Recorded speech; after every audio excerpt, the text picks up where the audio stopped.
cannabis. Cannabis has been vilified to a ridiculous degree for the last century, but it's now finally being decriminalized in more and more places around the world. It's just recently been legalized in Germany, and for very good reasons. Compared to legal drugs like alcohol, which will cause 1 in 20 deaths just this year, cannabis is pretty mild. So to justify harsh prosecution and punishment, its negative effects have been wildly overstated. Naturally, there was a lot of pushback, and here's something went wrong. If you follow the discourse over the last few years, you might have got the impression that weed has almost only upsides and few, if any, negative side effects. We ourselves contributed to that narrative. What made this worse is that criminalization made it very hard for scientists to study cannabis, especially its long-term effects. They faced bureaucratic and legal hurdles, and studies often had to rely on small sample sizes. In the last few years, this finally started to change. So, it is time to bring new evidence to the discussion. And while it's not pretty, while weed is still much less harmful than alcohol, it does have a dark side. It is more addictive than we thought, and can have significant negative effects if you use it long-term. It seems that, what you do? Before you tell us how dumb we are, please watch the video. To be crystal clear, we think prohibition doesn't work, and cannabis should. But this also means that we need to treat it as what it is, with unique upsides and downsides. So let's take an honest look at some of the latest research together.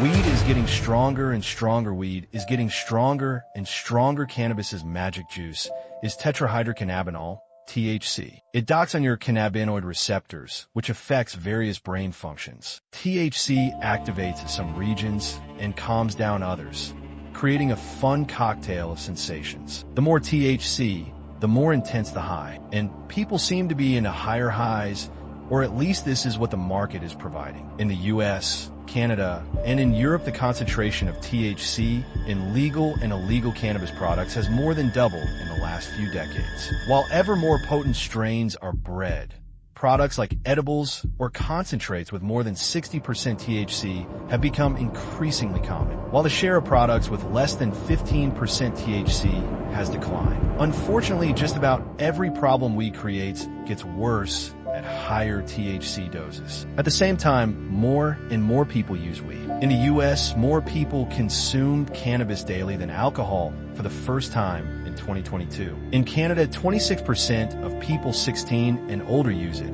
up from 22% in 2018. It is not possible to say if legalization is the reason for this, though, since studies are pretty inconsistent and vary massively between different users. In some, consumption went up, in others it stayed stable.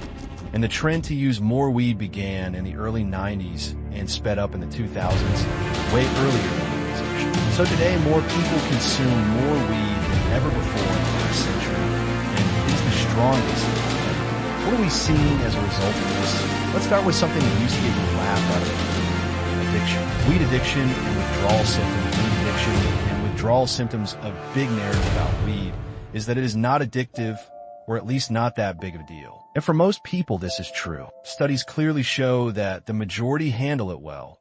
For 8 out of 10 using weed, it is just a casual high and not problematic at all. About 2 in 10 users develop a cannabis use disorder, or CUD. CUD has 11 different symptoms, from the inability to stop when you've had enough, to using it when you know it will have negative consequences, to tolerance and withdrawal. They can all basically be reduced to you are doing it too often, even if it's bad for you, and it is less fun than it could be. There are 3 major risk factors here.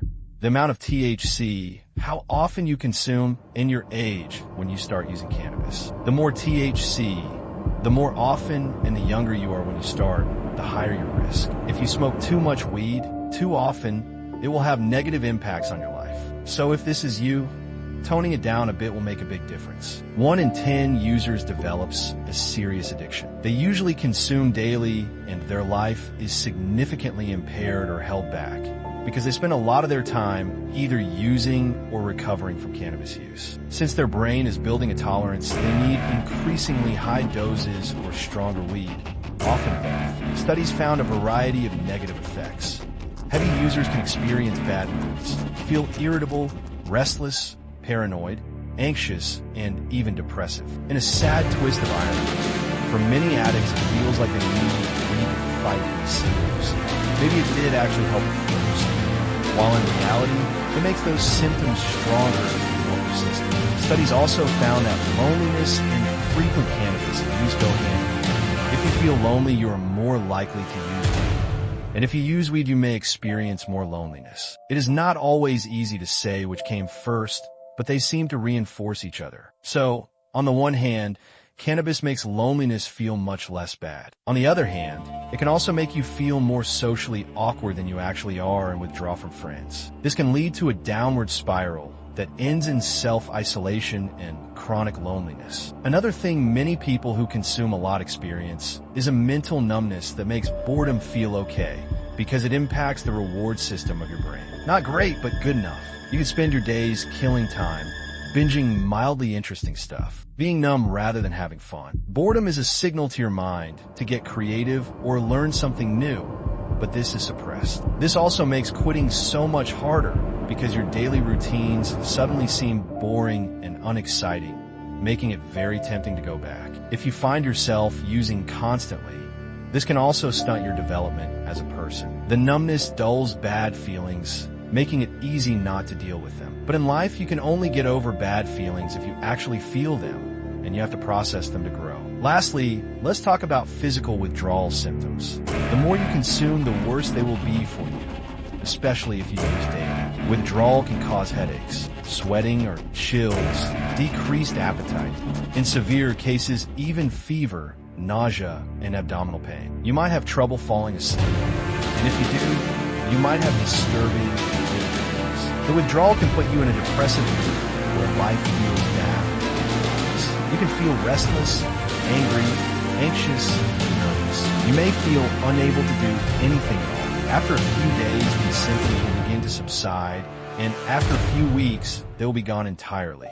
The exact time depends on how much and how long you have been consuming cannabis. Now, let's get to the worst part. Weed may damage your brain. Weed may damage your brain. This section was not fun to research because there is fierce debate among researchers how bad weed is for your brain and whether it has irreversible long-term consequences or not. There is no consensus yet, and it's hard to say anything definitive. Having said that, THC directly interferes with critical brain chemistry. There is some evidence that it may alter its structure. If it does, this may go away again if you quit after a few years. Or not. We don't know yet. The consequences vary a lot between individuals, but especially for heavy users, they have a variety of potentially unfunny downsides.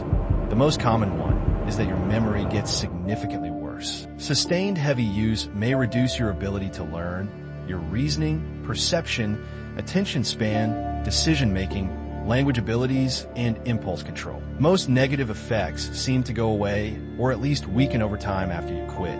But again, we simply don't know enough and need more research. Where the evidence is much clearer is that consuming a lot of weed is really bad for teenagers on multiple levels. If you start using heavily early, you have many more years to build up potentially negative side effects. Teens who use a lot are much more likely to become addicted to weed. This may just be correlation, and weed may not be the underlying cause. But heavy weed users are more likely to perform poorly in school and less likely to finish their education. They are on average less satisfied with their life when they achieve. This may simply be because if your memory and motivation are stunted, you have fewer interesting experiences and forget the ones you do have. And there is strong evidence that teens users are way more likely to develop mental health issues like psychosis, schizophrenia, depression, or anxiety later in life. Once again, the younger you start, the higher the risk. And it also seems to rise massively with high THC doses, making highly potent cannabis products even more dangerous for teens. Okay, let's wrap this up. We've only focused on the negative sides in this video. That was the whole point. As we said before, for most people, weed in moderation is totally fine and definitely way less harmful than alcohol. You do you. We are not your parents. The upside of moderation is also that when you do it, your experience will be more intense and special. But for teens, weed, especially using it regularly or a lot of it, is a bad idea with potentially life-changing consequences. We know that criminalization did nothing to make this better. We now have a new chance under legalization. It begins with being open and honest about the state of science and acknowledging that weed is one drug among many others. Certainly not the worst one by a long shot, but also problematic for at least 1 to 3 out of 10 people using it. If you really have to try cannabis, there is a time and place, and that is in your 20s. If you are younger, the science is clear. Don't do it. At least not yet. You'll have plenty of time to experiment later. Odoo sponsorship. Let's do a different experiment now. With the help of today's sponsor, Odoo, a business management software, you can do the first step of starting a new business in 3 minutes. Don't believe me? I bet you 5 ducks, and you and I will do it together. You can try Odoo for free by clicking this button. The first application stays free forever with unlimited hosting. Let's select the website application to ensure our online presence. Then you just follow the website configurator in 4 easy steps.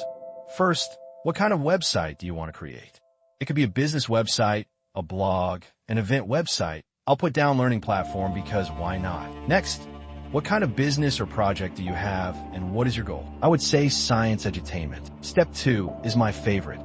What colors do you like?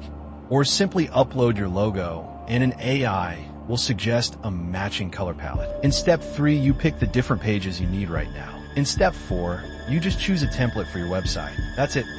You did the first big step. You owe me 5 ducks and you're ready to start your business. But Odoo offers so much more. Applications such as accounting, project management, HR, all the needs of your business centralized on one single platform. You can focus on your project while Odoo improves productivity and adapts along with your needs and demands. The most impact you can have on your dream within 3 minutes. Just try it out. Kurz gesagt, brand new special drop. Our latest drop collection has arrived. Order now, just in time for the holidays. We here at Kurz gesagt are known to cause some light existential dread from time to time, but the truth is we actually do it to inspire you. So we designed these products to do both. The universe can sometimes feel like a cold, foreign place, but that's not true. The universe is our home. This knit sweater will keep you warm and cozy while reminding you that you're just as much a part of the universe as a black hole or a neutron star. Dread and awe are actually 2 sides of the same coin, or scarf. Wear this super soft scarf on cold winter walks and bring some light into the dark season. And at the core of this lineup is the optimistic nihilist t-shirt. It represents nothing less than the philosophy of Kurz gesagt. You may only get 1 shot at life, which is scary, but it also sets you free to do what truly makes you happy in life. We also create other truly special products in our studio, like the new edition of our Human Era calendar. In 12,025, we'll follow humanity's greatest journey that took our ancestors from East Africa all across the planet. We spent a lot of time bringing these adventures to life, crafting epic illustrations worthy of representing this integral part of our shared history. Add a brand new weekly desk planner to be extra prepared for the next year and this gift-giving season. Every single product you buy supports everything we do on this channel and enables us to release our videos for free for everyone. Thank you so much for your support. Kurz gesagt would not exist without you.